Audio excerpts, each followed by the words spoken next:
Hello friends, வணக்கம் and welcome to Kalandhi's Lifestyle. இன்னைக்கு Kalandhi's Lifestyle channel என்ன video அப்படினு பாத்தீங்கன்னா கிருஷ்ண ஜெயந்திக்கு நம்ம செய்யக்கூடிய பலகாரம் ரெசிபீஸ் 6 வகையான பலகாரம் ரெசிபீஸ் எப்படி குயிக்கா ஈஸியா செய்யலாம் அப்படிங்கறத வந்து நான் இன்னைக்கு செஞ்சு காமிச்சிருக்கேன். இது எல்லாமே நம்ம தனித்தனியா முதல்லயே செஞ்சிருக்கோம். இன்னைக்கு வந்து சேர்த்து செஞ்சு காமிச்சிருக்கோம். வாங்க வீடியோக்குள்ள போலாம்.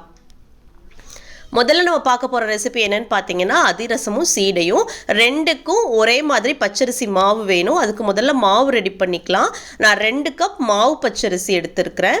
நல்லா கழுவிடுங்க. கழுவிட்டு 2 மணி நேரம் நல்லா ஊற வச்சிருங்க. மாவு பச்சரிசின்னு கேட்டு வாங்குங்க. ஊறினதுக்கு அப்புறமா இந்த மாதிரி ஒரு ஜல்லடையில போட்டு தண்ணியை சுத்தமா வடிச்சிருங்க. இதுக்கு அப்புறம் ஒரு வெள்ளை துணியில போட்டு அதை உணர வச்சிருங்க. நிழல்லையே காய வைங்க. அரிசியில வந்து பதம் இருக்க கூடாது. கையில் தண்ணி ஒட்டக்கூடாது. ஆனால் தொட்டு பார்த்தீங்கன்னா அரிசி ஒரு விறுவிறுன்னு இருக்கணும். அந்த பதம் இருக்கிறப்போ மிக்சியில் போட்டு அரிசியை நல்லா அரைச்சிருங்க. கூட ஏலக்காய் சேர்த்து அரைச்சிருங்க. இந்த பதத்தில் நீங்கள் அரைக்கிறப்ப தான் மாவு வந்து நல்லா உப்பி வரும். மாவு நல்லா பஞ்சு மாதிரி இருக்கும். என்றைக்குமே அதிரசத்துக்கு சீடைக்கு நீங்கள் மாவு அரைக்கிறீங்கன்னா உடனே வெல்லம் சேர்த்து கிளறி அதை தயார் பண்ணி வச்சிடணும். மாவு பாருங்கள், நான் நாம்பி பிடிச்சேன்னா கொழுக்கட்டை மாவு வந்து எப்படி ஒன்று சேரும் அந்த மாதிரி நாம்பி பிடிக்கிற அளவுக்கு அந்த மாவோட பதம் இருக்கணும்.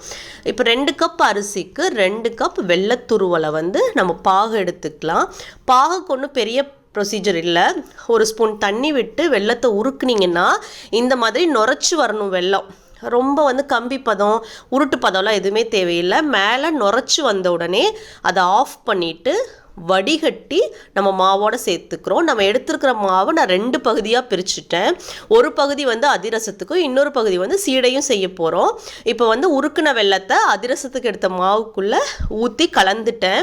மாவு வந்து கரெக்ட் பதம் அப்படிங்கிறது பார்த்தீங்கன்னா கிளறின உடனே இந்த மாதிரி பபிள்ஸ் வரும். இப்போ வந்து அதிரச மாவு இந்த அளவுக்கு குழக்குழன்னு இருக்குது. இது வந்து கிட்டத்தட்ட 6 to 8 மணி நேரம் நல்லா ஊறணும். அதுக்கப்புறம் தான் நம்ம அதிரசம் செய்ய முடியும். நான் வந்து முந்தின நாள் நைட்டே செஞ்சு வச்சுட்டேன். மறுநாள் பாருங்கள், பச்சரிசிக்கு உள்ள தன்மையே என்ன அப்படின்னு பார்த்தீங்கன்னா நல்லா இழுத்துரும் அந்த பதத்தை எல்லாம். நம்ம கிளறி வைக்கிறப்போ எவ்வளோ குழக்குழன்னு இருந்தது, இப்போ பாருங்கள் நல்லா கெட்டி ஆயிடுச்சு. எப்போவுமே அதிரசம் சீடை தயார் பண்ணுறப்போ நீங்கள் ஒரு 6 to 8 மணி நேரம் கண்டிப்பாக அது ஊறணும். இல்லைனா முந்தின நாள் நைட்டே நீங்கள் செஞ்சு வச்சுருங்க. இப்போ சின்ன சின்ன உருண்டைகளாக தட்டி வாழை இலையில் நெய் தடவி கையிலே கொஞ்சம் நெய் தடவிக்கோங்க. தடவிட்டு நல்லா வட்டமாக தட்டிட்டு நீங்கள் எண்ணெயில் போட்டு எடுத்துடலாம். அதிரசம் செய்கிறப்போ ரொம்ப மாவு குழக்குழன்னு இருக்குது, தட்டவே முடியல அப்படின்னா நீங்கள் ஒரு வெள்ளை துணியில் அந்த மாவை கொஞ்சம் நேரம் போட்டு வச்சிட்டிங்க அப்படின்னா அதில் இருக்கிற ஈரப்பதம் எல்லாமே அந்த வெள்ளை துணியில் உறிஞ்சிரும். அதுக்கப்புறம் நீங்கள் அதிரசம் தட்டிங்கன்னா கரெக்டாக வரும். இல்லை மாவு ரொம்ப கெட்டியாக போயிடுச்சு அப்படின்னா சூடான பால் 1 ஸ்பூன் ஊற்றி பிசைஞ்சிங்கன்னா பதம் வந்து கரெக்டாக வந்துடும். இதுதான் அதிரசத்தில் சின்ன சின்ன தப்பு நடந்தால் நீங்கள் பண்ணக்கூடிய சின்ன திருத்தம். இப்போ அதிரசம் பாருங்கள் ரொம்ப சூப்பராக உப்பி பூரி மாதிரி வருது. இது கரெக்டான பதம். இப்படி எடுத்து ப்ரெஸ் பண்ணி வச்சிட்டிங்கன்னா சூப்பரான கிருஷ்ண ஜெயந்தி அதிரசம் ரெடி. டீட்டெயில் அதிரசம் வீடியோ நான் டிஸ்கிரிப்ஷனில் கொடுக்குறேன். அதையும் நீங்கள் செக் பண்ணி பாருங்கள். இப்போ அடுத்து சீடை. இன்னும் பகுதி மாவில் வந்து பல்லா கீர்ன தேங்காய் அது கூட வெள்ளை எள் சேர்த்து இப்போ வந்து பாவு ஊற்றி கிளற போகிறோம். இதே சீடை மாவுமே பார்த்தீங்கன்னா நீங்கள் 6 to 8 மணி நேரத்துக்கு அப்புறம் தான் சீடை செய்ய முடியும். வெள்ளத்தை வடித்து சேர்த்துக்கோங்க. நீங்கள் ரொம்ப குழக்குழன்னு பிசைஞ்சிட்டேன் அப்படின்னு கவலைப்பட வேண்டாம். நல்ல வெல்லம் ஊற்றி கிளறப்ப தான் அந்த பச்சரிசி மாவோட சாஃப்ட்னஸ் வரும். அது இல்லாமல் நீங்கள் வந்து எடுத்து இலை துணியில் போடுறப்போ அந்த ஈரத்தை எல்லாமே அது உறிஞ்சிரும். இவ்வளோ குழக்குழன்னு தான் பிசைஞ்சிருக்கேன் பாருங்கள். இது 6 to 8 மணி நேரத்துக்கு அப்புறம் நல்லா கெட்டி ஆயிரும். அப்போது ரொம்ப குழக்குழன்னு இருக்குன்னு ஃபீல் பண்ணிங்கன்னா ஒரு வெள்ளை வேஷ்டியில் கொஞ்சம் நேரம் போட்டிருந்தீங்கன்னா அந்த எக்ஸஸ் வாட்டர் எல்லாமே உறிஞ்சிரும்.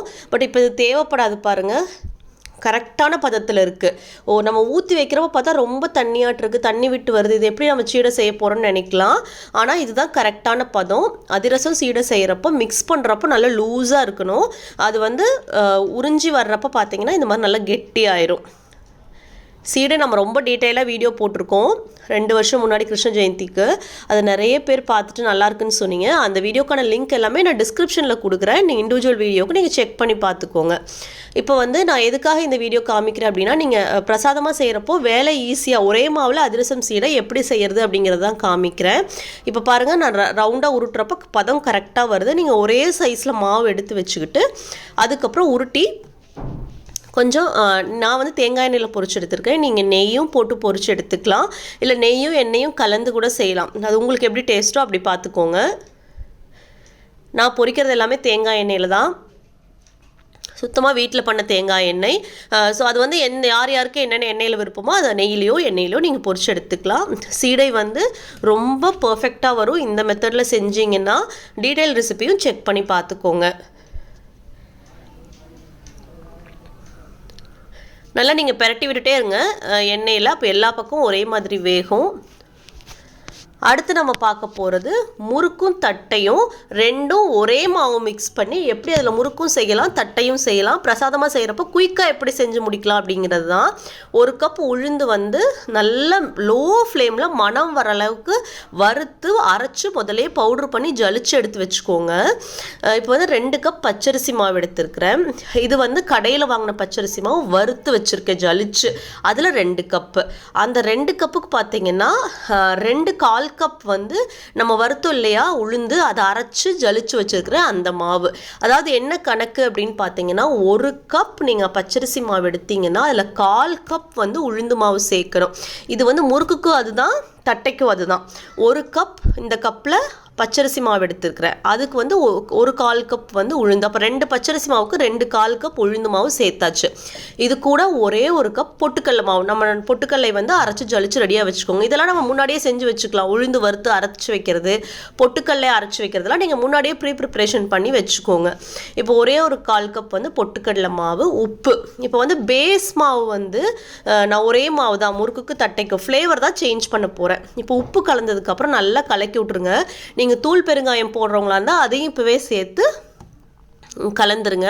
நான் வந்து கட்டி பெருங்காயம் தான் போட போகிறேன். வெண்ணெய் வந்து இந்த 2 கப் மாவுக்கு 1.5 டேபிள் ஸ்பூன் வெண்ணெய் எடுத்துருக்கிறேன். அதையும் உள்ளே போட்டு பெசரி விட்டுக்கோங்க நல்லா. வெண்ணெய் இல்லைன்னு நினைக்கிறவங்க எண்ணெய் கூட சேர்த்துக்கலாம், நான் வெண்ணெய் தான் போட்டிருக்கிறேன். கட்டி பெருங்காயம் வந்து நல்லா வாசனை வருங்கிறக்கா நான் கட்டி பெருங்காயம் சேர்ப்பேன். சுடுதண்ணியில் ஊற வச்சிட்டேன், அதை நீங்கள் கரைச்சி உள்ளே ஆட் பண்ணிடுங்க. பெருங்காயத்தூள் போடுறவங்களா இருந்தாலும் இந்த சமயத்துலேயே உப்பு கூடவே பெருங்காயத்தூள் சேர்த்துருங்க. இதுதான் நீங்கள் தட்டை செய்கிறாப்புல இருந்தாலும் முறுக்கு செய்கிறாப்புல இருந்தாலும் பேஸ் மாவு. இது கூட தண்ணி ஊற்றி மாவு நல்லா சப்பாத்தி மாவு பிசைகிற மாதிரி நல்லா சாஃப்டாக பிசைஞ்சுக்கோங்க. ஏன்னா நம்ம வெண்ணெய் சேர்த்துருக்குறோம். வெண்ணெய் இல்லைன்னா நீங்கள் எண்ணெய் கொஞ்சம் காய்ச்சி உள்ளே ஊற்றிக்கோங்க, வெண்ணெய் சேர்த்தா நல்லது. இப்போ இந்த மாவை 2ஆக பிரிச்சுக்கலாம். ஏன்னா நம்ம பாதி வந்து தட்டை பாதி வந்து முறுக்கு செய்ய போகிறோம். பதம் பாருங்கள், நல்லா பஞ்சு மாதிரி இருக்கணும். ஏன்னா அழுத்தி முறுக்கு பிழிய முடியாது. ஸோ மாவு வந்து நல்லா பதமாக கொஞ்சம் தண்ணி விட்டு பிசைஞ்சுக்கோங்க. பச்சரிசி தண்ணியை குடிக்கக்கூடியது. 2ஆக பிரிச்சுக்கிட்டு ஒரு பாதியில் வந்து எள்ளும் ஓமமும் சேர்க்க போகிறேன். ஏன்னா எள்ளும் ஓமமும் வந்து அந்த முறுக்குக்கு ஃப்ளேவருக்கு நல்லாயிருக்கும். இந்த பட்டர் முறுக்கில் வந்து நான் மிளகாத்தூளே சேர்க்கலை, ஒன்லி வந்து எள்ளும் ஓமமும் மட்டும்தான் சேர்க்குறேன். நல்லா பிசைஞ்சுக்கோங்க. எள்ளும் ஓமமும் சேர்த்தாச்சு, பெருங்காயம் ஆல்ரெடி சேர்த்தாச்சு, உப்பும் போட்டுட்டேன். இப்போ இது நல்லா குழல்ல போட்டு ப்ரெஸ் பண்ணுங்கள். அழகாக டேஸ்ட்டாக குயிக்காக முறுக்கு ரெடி. நம்ம பச்சரிசி மாவு எப்போவுமே கைவசம் இருக்கும், இடியாப்பம் இதெல்லாம் செய்கிறதுக்கு வாங்கி வச்சுருப்போம். கூட உளுந்து வந்து வறுத்து பவுட்ரு பண்ணி பொட்டுக்கடலை மாவு வறுத்து போட்டு செஞ்சிங்கன்னா பிரசாதமாக டக்குன்னு முறுக்கு செஞ்சிடலாம். அழகாக முறுக்கு அச்சில்